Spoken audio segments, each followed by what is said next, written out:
انتہائی محترم مسلمانان ورونو مستاسو قرآن دی آیات مبارک دا قرآن مجید تلاوت کو دغا آیات کی اللہ رب ذوالجلال دا اہل بیت تذکرہ کی محترم اہل بیت دی سوک دا دین سوک مراد دی او دا اہل بیت فضیلت صدے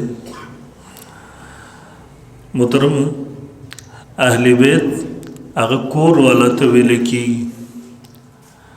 پا اصطلاح کی رسول اللہ صلی اللہ علیہ وسلم کور والا اہل و عیال داغی خاندان اغیتا اہل بیت ویلش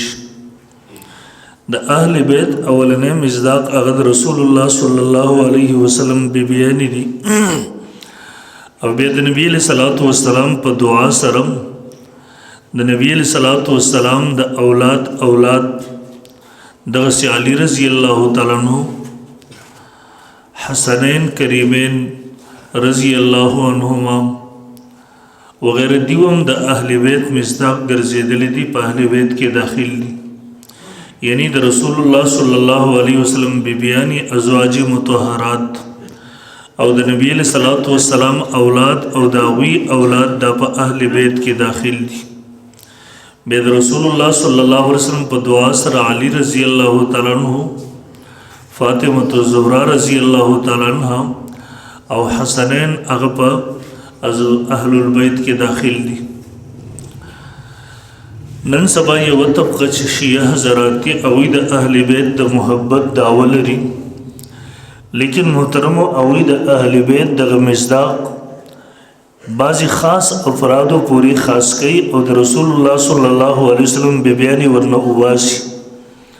علن کی محترم دا قرآن مجید دا نصوص نا انکار دے تاسو کہ قرآن مجید اگو رئی نبی علیہ السلام دا ام سلمہ رضی اللہ تعالیٰ پکور کی گئی قرآن مجید آیات نازل شو دا اغم موقع چکل فتوات راغلا غنیمتون راغلا پراخی راغلا دا نبی علیہ السلام بیبیانو دا نبی علیہ السلام نا پا خرچہ کی دا زیادت مطالبہ وکللا دغا وقت کی دغا آیات نازل شو انما یرید اللہ بے شک غواری اللہ تعالیٰ لیذہب عنکم الرجس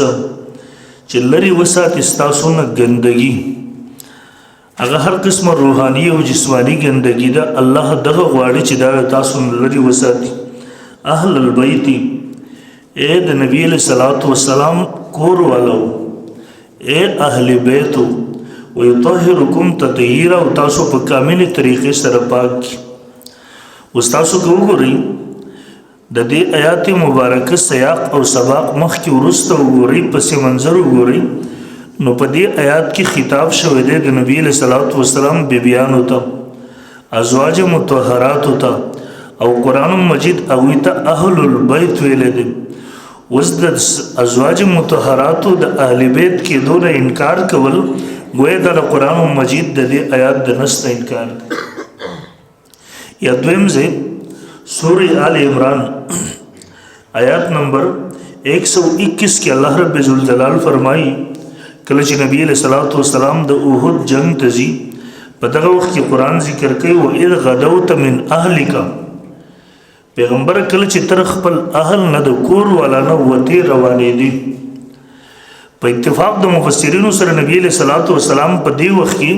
دا حضرت عائشہ صدیقی رضی اللہ عنہ پا کور کیو قرآن مجید دا نبی علیہ السلام بیبیانو باندی دا اہل بیت مستاق اطلاق کی دغرنگی درم سے کتا سو گوری سورہ ہود کی اللہ رب ذوالجلال ذکر کی کلچ پرشتے راغلے دا ابراہیم علیہ السلام کور تھا دا ابراہیم علیہ السلام بی بی حضرت سارہ رضی اللہ تعالیٰ دا دروازی شاعت پتا شوی دا پرشتو دا ابراہیم علیہ السلام خبری اوری پرشتے ابراہیم علیہ السلام تا دا بچی زیر ورکی دے وقت کی قرآن ذکر کی قالو اتعجبین من امر اللہ رحمت اللہ وبرکاتہ علیکم اہل البیت اس پا دیزی کی دا نبی علیہ السلام پا کور پا دا بیوی باندی دا اہل البیت اطلاق کی اہل بیت نو معلوم شوا دا اہل البیت قابل اولنے مصداق دا بیبیانی تھی تاسو کتلی دي زموږ معروف کې یو څوک د چا نه تپوس کوي ورته یاره اهل و عیال دې څنګه دي دلته اهل و عیال نه لاول هغه بیبي مراد وي کور والا دې څنګه ده یو سړي واده وشي بل ورسره میلاو شي ویره اهل و عیال خو دې ښه دي که نه اهل بیت به دې ښه دي اوس د دې محترمو مراد اولنۍ بیبي مراد وي بیبیانې مراد وي نو عرض مې د خبرې مقصد مې دا عرض مې دا کوو چې د اهل بیت دا کومه اصطلاح چې ده د دې نه د ټولو نه اول د رسول الله وسلم بیبیانې مبارکې مراد دي ازواج مطهرات مراد دي یو څوک چې دا د ازواج مطهرات د اهل بیت نه بهر کوي د قرآن مجید دغه نصوصو نه انکار کوي او دغه محترمو احادیثو کې هم د دې تفصیلا ذکر راغلی دی بیا دویم نمبر محترمو د اهل بیتو سره په روایتو کې دغه تفصیل شته دی د عمرو بن ابي سلمه نه روایت دی هغه فرمایي نزلت هذه الآية على النبي صلى الله عليه وسلم وإذا آيات إنما يريد الله ليذهب عنكم الرجس دا پر نبی علیہ الصلوۃ والسلام نازل شو في بيت ام سلمة پکور د ام سلمہ کی رضی الله تعالی به تفصیلی روایت دی نبی علیہ الصلوۃ والسلام په دغه موقع باندې صادر په خپل ځان باندې راخور کو فدان نبی صلی الله علیه وسلم فاطمه وحسن وحسين فجعلهم بكساء ولا خلف ظهري فجل له بكساء ثم قال نبی علیہ الصلوۃ والسلام حسن حسین نزان سره په صادر کې را دن نکړه فاطمه رضی الله تعالی عنها په صادر کې نزان سره را دن نکړه علی رضی الله تعالی عنہ په دې وخت شاته ولال د غیم را دن نکو قال اللهم هؤلاء اهل بيتي فاذهب عنهم الرجس وطهرهم تطهيرا یا الله د دیو د ګندګي لري وساتي او دیو په کامله طریقې سره پاک وساتي او به نبی په دې وخت کې ام سلمہ فرمایي وانا معهم ولزم په دې وخت کې موت او زم د دیو سره یا رسول الله نبی صلی الله علیه وسلم جواب راکو قال انت على مكانك وانت الى خير ما تقول تخواسم بخبل زي په اهل بیت کې داخلي او تخواسم د خیر والا نه یعنی تو په ازواج مطهراتو کې داخلي او د اهل بیت کامل اولنې مصداق هم تاسو یې محترم الدین دا معلوم شي یعنی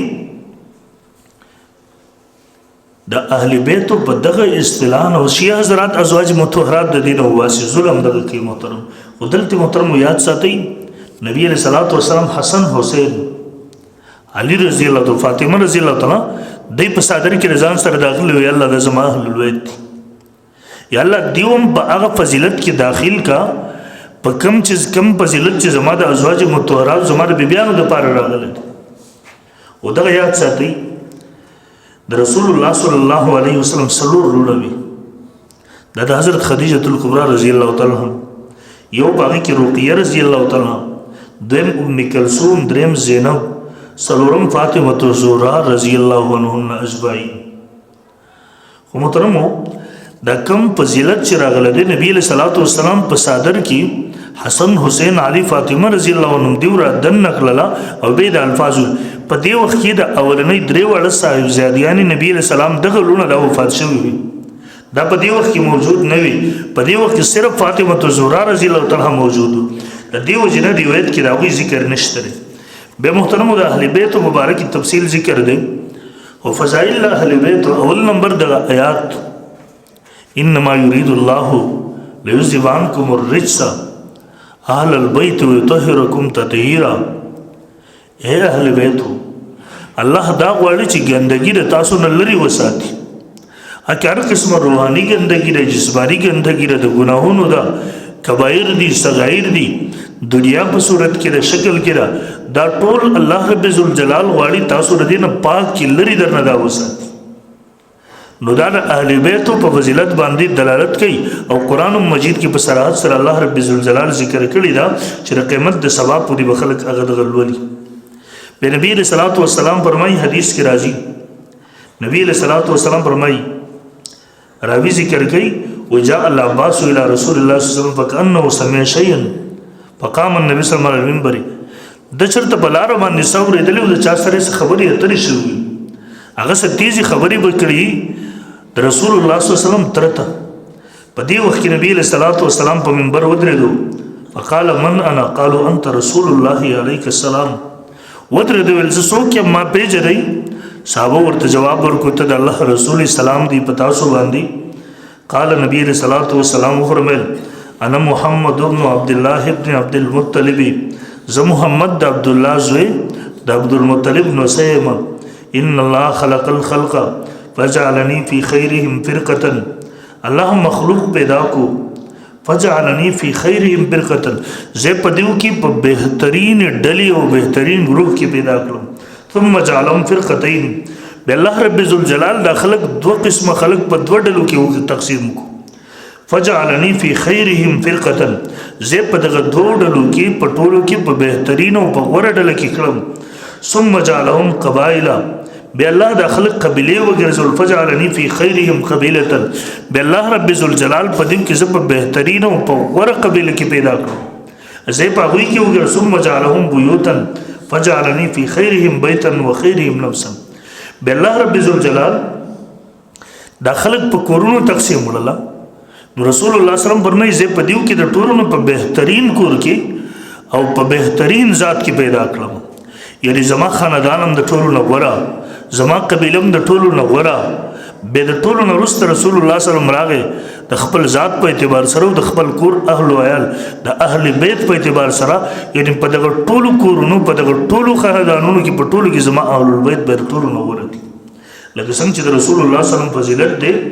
دغه رسول الله صلی الله علیه وسلم هغه بیا واضح کړل چې په خلکو کې زما فضیلت دی او دغه رنګ یو حدیث کې راځي نبی علیہ الصلوۃ والسلام فرمایي سنن ابن ماجه مستدرک کې دا حدیث موجود دی نبی علیہ الصلوۃ والسلام فرمایي والله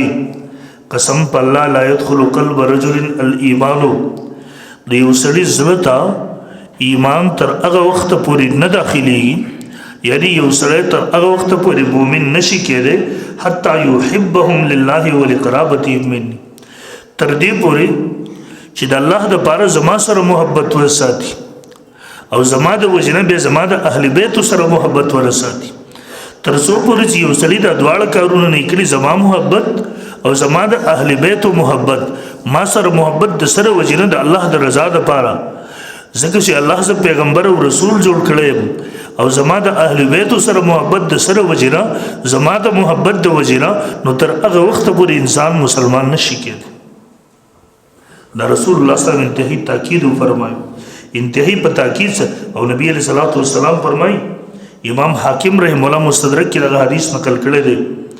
حضرت ابن عباس رضی الله عنه راوی دی قال قال رسول الله صلی الله علیه وسلم احب الله لما يرزقكم به من نعمه تاسو د الله سره محبت ساتي بنا ساتي ولی الله تاسو باندې دومره انعامات کړی دي دومره احسانات کړی قدم به قدم تاسو د الله په نعمتونو کې ډوبئ نو تاسو د الله سره محبت ساتي واحبوني لحب الله واحب اهل بيتي لحبي او تاسو زما سره محبت ساتي د الله د محبت د وجنه او دریم نمبر زما د اهل بیت سره محبت ساتي زما د محبت د وجنه یعنی تاسو زما سره محبت دی دا غي وجنه زما د اهل بیت سره محبت ساتي د کور والو سره هغه د رسول الله صلی الله علیه وسلم بیان دي هغه د نبی علیہ الصلوۃ والسلام اولاد دي هغه د نبی علیہ الصلوۃ والسلام د اولاد دي بلکې زموږ علماء خودمره پوری لیکلي دي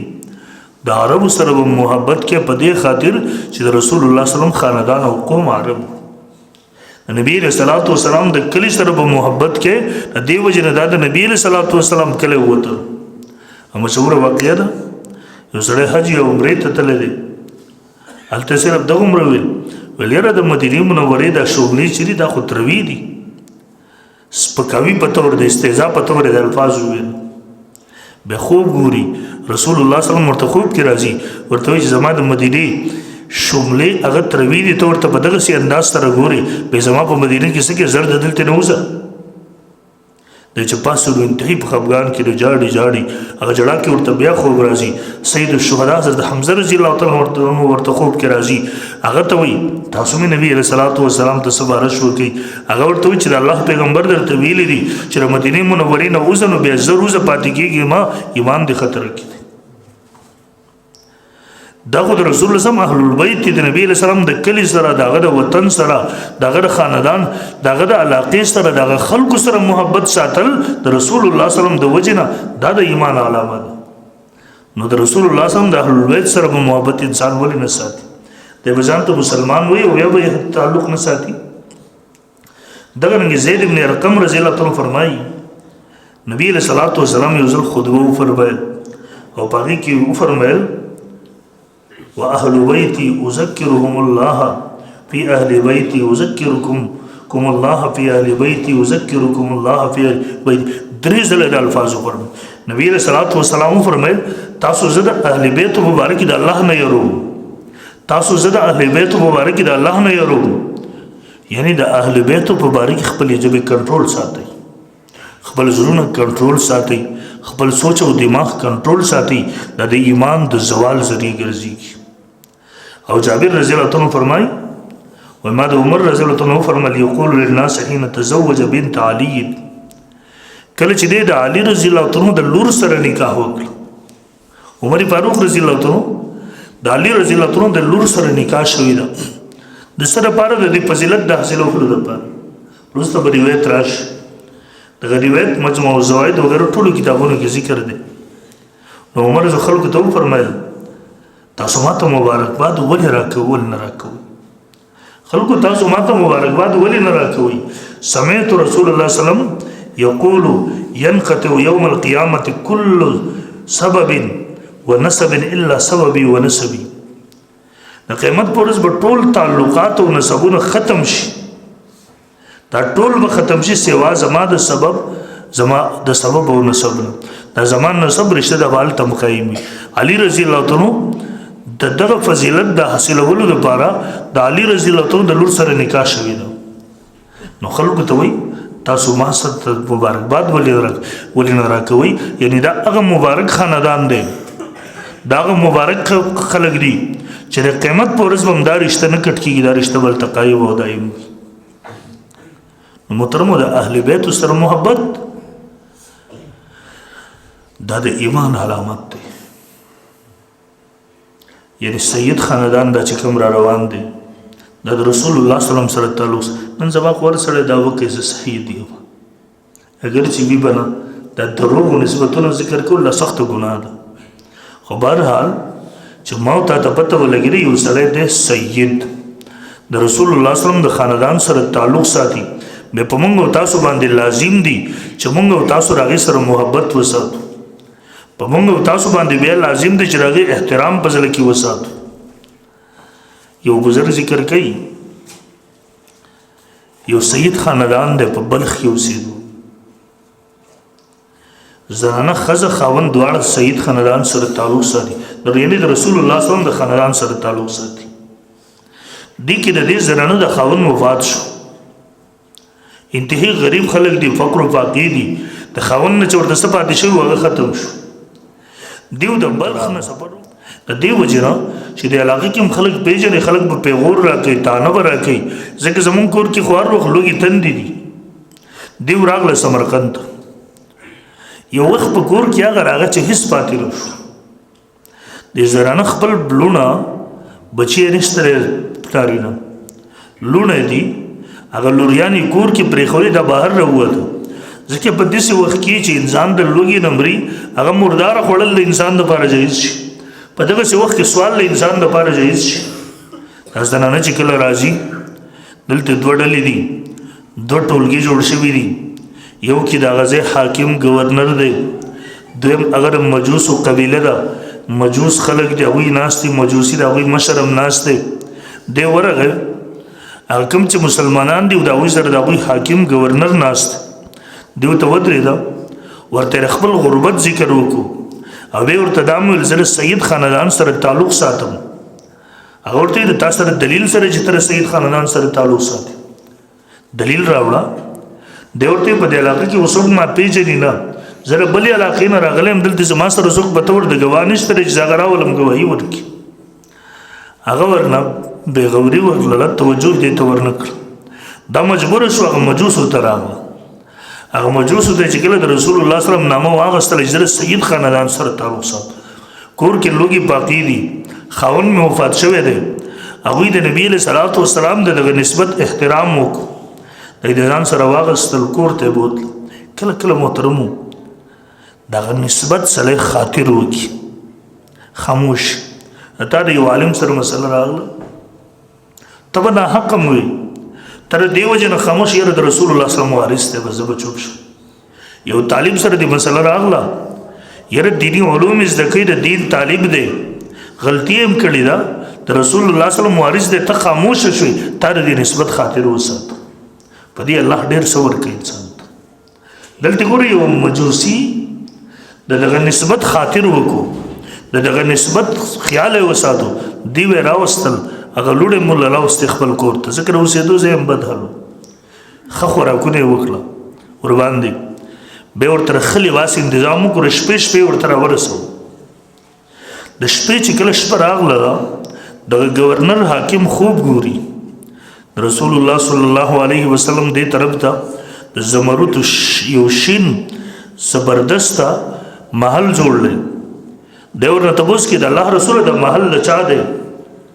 نبی علیه صلات وسلام ورته فرمایي لرجل مسلم موحد دا د یو مسلمان موحد سړي دپاره جوړ شوی دی دی ورته وایي د الله پیغمبر زه خو مسلمان موحد یم ما خو د الله سره شرک نه دی کړی زه مسلمان یم موحد یم د الله د توحید قایل یم نبی علیه صلات وسلام ورته جواب ورکوي ورته ستا سره ستا په مسلمان موحد کېدو باندې ګواه څه دي ګواه نه د حقه بکه حیران پاتې شو نبی علیه صلات وسلام ورته فرمایي تا ته زما د خاندان یوه زنانه پرون درغله تا ته وی زه د رسول الله صلی الله علیه وسلم د خاندان سره تعلق ساتم سید یم تر هغې نه مطالبه وکړله ستا سره ګواه څوک دی هغې تا ته عذر وړاندې کو تا بېروخي وکړله نن د تا سره د تا په مسلمان کېدو باندې دلیل څه دی دی سخت ګبراو شو په دې وخت کې رایق شو او چې کله د دې شپې راویښ شو سحر شو د انتهایی په یره کې دی بدحاله دی یو ځای ګرځي بل ځای ګرځي معلومات کوي هغه زرانه چېرته ده بالاخر د دې مجوسي کور ته راورسېد مجوسي ته وایي ورته وایي دا زنانه او د دې دا لوڼه ما ته حواله کړه هغه ورته وایي چې دا خو نه حواله کوم دی ورسره کلک دی ما ته حواله کړه ورته نه حواله کوم دی ورته بیا وایي چې دومره پیسې به درکړم هغه ورته وایي غټ تعداد دی ورته وایي په دغه پیسو دا نه میلاویږي بېګا چې تا کم خوب کتلی هغه خوب ما هم کتلی دی هغه محل زما لپاره دی د تا لپاره نه دی تا چې اوس وکته ته راځي په نالیدلو باندې ته نوې تیار خدمت ته او بیا ورته وایي چې کله ما دا خاندان بېګا کور ته دا زنانه د دې لوڼه راوستې د هغې اکرام مې وکړو د هغوی د اکرام د وجې نه بېګا د وده کېدو نه مخکې مونږ ټول خاندان ته الله رب ذوالجلال ایمان نصیب کړی دی او بېګا راته الله دغه محل په خوب کې وښودلو چې دغه محل د تاسو لپاره تیار شوی دی تاسو د دې اهل یې هغه ته وایي ته د دې اهل نه نو محترمو د دغې نسبت خیال ساتل الله رب ذوالجلال په دې باندې ډېر څه ورکوي یو تابعی دی بزرگ هغه فرمایي ربیع ابن سلیمان دوی مونږ حج ته روان یو مونږ کوفه کې یو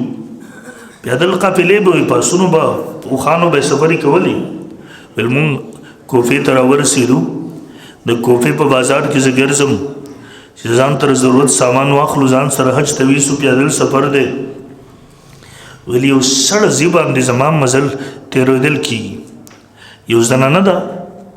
مردار خر پروت دی د دې مردار خر غوښې شوکوي او له ځان سره یو لوښی ورسره دی په دې کې ږدي ویل زه ودرېدم ورته د لرې نظره دې تماشه کوو زه دې زنانه پسې ورپسې شوم چې دا چېرته ځي ما وی دا غوښې به کور خرڅوي او کېدای شي په بازار کې په خلکو بیا خرڅوي مردارې ویل زه د دې کور ته راورسېدم لرې ورته ناست یم دا دروازه ټکوي ویل ماشومان جنکۍ د هغې دروازې ته راغللې بدحاله دي د مخونو نه پته لګېږي چې لوږه ده ورباندې زنانه ننوتله ویل ما وی چې په دې غوښه څه کوي ویل خپلو لوڼو ته وایي چې الله په تاسو باندې دغه حالت راوستی دی دا غوښه مې تاسو دپاره راوړه دا اخرې او د الله شکر ادا کړي اوس دغسې حالت ته محترمو اضطراري حالت ویلی کېږي انسان چې کله مري د لوږې نه په دې وخت کې د مرداري د خوړو اجازه دومره خوراک چې انسان په هغې د مرګ نه بچ شي دغه لوږه ورسره ستنه څخه ختمه شي انسان د مرګ خولې ته ورنه شي دغومره خوراک اجازت اسلام بیا ورکړی دی وایي کله چې د دې د خوراک انتظام دی وکړي ما ټک ټک دروازه وټول په دې دروازې په سرو کې زه ګورم دا څه صحیح کوم ویل ما ورته آواز ورکو چې دا غوښه مه خورئ دا خو مرداره ده ما ورته ویل تاسو څوک یئ ویل ما ته خپل تعارف وکړو موږ د سید خاندان سره تعلق ساتو سید یو زما خاوند وفات شوی دی نن څلورمه ورځ ده چې زمونږ خور کې خوراک څه انتظام نه و هغه سر راشن چې و موږ سره ختم شوی دی نن څلورمه ورځ ده چې په موږ باندې شپه ورځ نهاره تېرېږي لوږې پاقي تېرېږي نن موږ مرګ خولې ته ورنږدې شوي یو په داسې وخت کې اسلام اجازت ورکوي د دې وجې نه موږ مجبور یو چې د مردار غوښه راوړو هغه دلته پخه کړو دی وایي زه انتهایي په شرمنده شوم ویل ما سره 600 درهم را سره و ویل زه راغلم بازار کې مې وړه واغسته سامانونه مې واغستله هغه مې راوړل دیو ته مې په دروازه کې ایښودل او هغه 400 درهم پاتې شو هغه مې دیو ته همدغسې ورکړل ویل زنانه ما ته دعا وکړه چې الله دې تا ته د حج ثواب درکړي الله دې تا ته د عمرې ثواب درکړي ویل هغه لوړوي دعا وکړه الله دې د دې بدل تاله دنیا کې هم درکړي ویل ډېرې دعاګانې وکړي زه راغلم ملګرو ته مې وویله چې تاسو حج ته لاړ شئ زه حج ته نشم تللی هغوی ما ته فضایل شروع کړه حج ته تک کې دومره فضیلت دی دا فضیلت دی دومره اجر دی دومره اجر دی دومره ثواب دی وایي ما ورته چې بس دغه ټول لړسري خو زه یو مجبورۍ کې ګیر هغه مجبورۍ د وجې نه زه حج ته نشم تللی ویل زه په کوفه کې یم زما ملګري حج ته لاړل ویل کله چې د حج نه واپسي ده زما هغه ملګري را واپس شو د حج نه ویل زه په دې خاطر خفه وم چې حج رانه پاتې شو ویل په دې خاطر باندې مخې ته ورغلم چې زه خپل ملګرو ته خوش آمدید ورته ویم مبارکباد ورته پیش کړم زه هغوی استقبال وکړم ځکه حاجي سړی هلته تا ته دعا وکړي د هغه دعا الله قبلوي د هغه استقبال کول د هغه مخې ته راوتلم دغه اجر او ثواب نه خالي نه دي ویل زه چې کله راووتم ویل یوه بله قافله راغله د بل علاقې ویل ما ورته سلام وکړو بیا مې مبارکباد ورکړو ویل ما ته وایي ته څنګه موږ ته مبارکباد راکړې ته خو هم پخپله زموږ سره حج کې موجود وي ویل ما ورته انکار وکړو زه خو له تاسو سره نه وم موجود ما ته ویل نه طواف کې هم ته موږ سره را سره وي جمراتو کې هم را سره وي ته په سعی په صفا مروه کې موږ سره را سره وي ته خو په ټولو مقاماتو کې زموږ سره را سره وي ته څنګه انکار کوې ویل بهرحال زه چوپ شو ویل مخکې روان یم په دې لاره باندې د استقبال لپاره د خپل خانه د دې خپلې قافلې لپاره ویل لا خپله قافله چې مې کله راغله ویل ما هغوی ته مبارکباد ورکړو وایي ما ته وایي چې ربیع ابن سلیمان ربیع عجیبه خبره ته موږ ته څنګه مبارکباد راکړې ته خو موږ سره خپله په حج کې را سره وي ویل زه ورته انکار کوم زه له تاسو سره نه وم در سره ما ته وایي ته را سره وي مطاف کې هم ته زموږ سره یو ځای وي صفا مروه کې هم ته موږ سره یو ځای وي په دې ټولو مقاماتو کې ته زموږ سره یو ځای وي ویل په دې کې یو را مخکې شو یو تیلی یې ما ته راکړه ویل په هغه تیلی باندې لیکل کړي دي من عملنا ربحا ویل ما ته وایي چې باب جبریل چې کله راوتو وره شو تا را تیلی ما ته حواله کړه تا ما ته وایي چې په دې کې څه پیسې دي د ځان سره ونیسه ګډه د ما نه ورکه نه شي ویل تیلی هم ما ته راکړه ویل بهرحال ویل ما هغه تیلی هم نه روانه ده دوی په ما زوره ورسو ویل زه کور ته چې کله موږ راورسېدو ویل بیګا ته چې کله وده شو ویل رسول الله صلی الله علیه وسلم په خوب کې ګورم ویل ما ته وایي چې تا زما د خاندان سره هغه امداد کړی تعاون کړی دغه نسبت خیال لساتلو کوم نسبت چې زما سره و بیا تا ته هغې په بدل کې هغه زنانه دعا کړې وه هغه دعا سره الله رب ذوالجلال یو فرشته پیدا کړه هغه فرشته د الله د طرف نه مامور ده هغه به هر کال ستا دپاره حج کوي دغه حج پوره اجر او ثواب به تا ته در رسیږي بیا ما ته وویله هغې کې هغه یوه لور تا ته د هغه بوډۍ هغه یوې لور تا ته دعا کړې وه چې تا 600 درهمه لګولي وو چې الله دې د دې بدل تاله دنیا کې هم درکړي دا هغه دې تیلی کې هغه 600 درهمه دي کوم چې تا هغې له ورکړو تا ته اجر ثواب میلاو شو او دا تا ته خپل دراهم د هغې بدل توزېدم ویل هغه تیلی مې کولاو کړه په هغې کې 600 درهم موجود دا محترمو د رسول الله سلام دغه نسبت خیال ساتلو دغومره لوی اجر الله تعالی ورکړو او محترمو د اهل البیت سره ابن عمر زه فرمایي و ابو بکر رضی الله فرمایلی دي نبی علیہ الصلوۃ والسلام او د اهل بیت خیال ساتي یعنی دې د څه قسمه تکلیف مو ورسوي دیو د څه قسمه ایزا مو ورسوي عمر فاروق رضی الله تعالی کله چې د قحط کې خلک مبتلا شو د نبی علیہ السلام تر عباس رضی الله راوستو هغه په وسیله سره به دعا کوله بخاری کې حدیث موجود دی کله چې عباس رضی الله تعالی اسلام راوړو عمر رضی الله تعالی نبی علیہ السلام ته نبی فرمایل ولزنن دومره خوشاله يم که زما پلار ایمان راوړی وي دومره بنوي خوشاله ځکه دا د رسول الله سم تر دی په دې زما د پلار په د ایمان نه نبی رسول الله د خپل تر په ایمان باندې زیات خوشاله دوره دی وجنه په دې زیات خوشاله امام اعظم ابو حنیفه رحمه الله بلکې عثمان غنی رضی الله تعالی د عمر فاروق مبارک براتله کله چې بدیو په سوارلۍ باندې سوارو نبی علیہ السلام د خاندان څوک به وکتل دیو رسول الله نه راکوسو دا و احترام د وجه امام اعظم ابو حنیفه رحمه الله بارک راضی حضرت امام محمد باقر د سره چې کله د ملاو شو مکه مکرمه کې او تعارف ورته وشو امام اعظم ابو حنیفه رحمه الله د لاس ته ورته تاسو کې نه امام حنیفه ملمه ده هغه امام حنیفه ته وي تکینا امام اعظم ابو حنیفه رحمه الله ورته تاسو کې نه بیا وزکیرم ذکر تا تعلق د رسول الله صلی الله علیه وسلم د خاندان سره دی ستاسو ادب احترام په موږ دسه لازم دی څنګه چې محمد رسول الله صلی الله احترام په موږ لازم تاسو کې نه بیا بزکی محترم دومره پورې ادب احترام زمون اکابر او اسراف وکړل بلکې شیخ زکریا صبر مولا بارک راضی د پخیری دور کې مدینه منوره کې پاتې شو مهاجرو خوده د تاسو په کتلی سره چې لاړ شي نو سحر ماقام رسول الله صلی الله علیه وسلم روزي مبارک ته سلام ته انسان راځي په د باندې ادب ډیر زیات غالب د دې یری مسجد نبی صلی الله علیه وسلم کې بده ناسو د سر نه دی ورته کړه کړه د ادب احترام د وجه سلام ته دوزل سره ورغله دی د دې یری نه ورتلو اسینه دل تر نه بیا د بي ونشي ایمان می برباد نشي دوزل ورغله دی یو ځل مولا سید یوسف بن نور چې لوی محدثو ډیر غلو یو ځل د هندستان یو لوی محدث عالم وغیرہ غلو د په وګه باندې لاس کې خود روان شو ولته سید زاده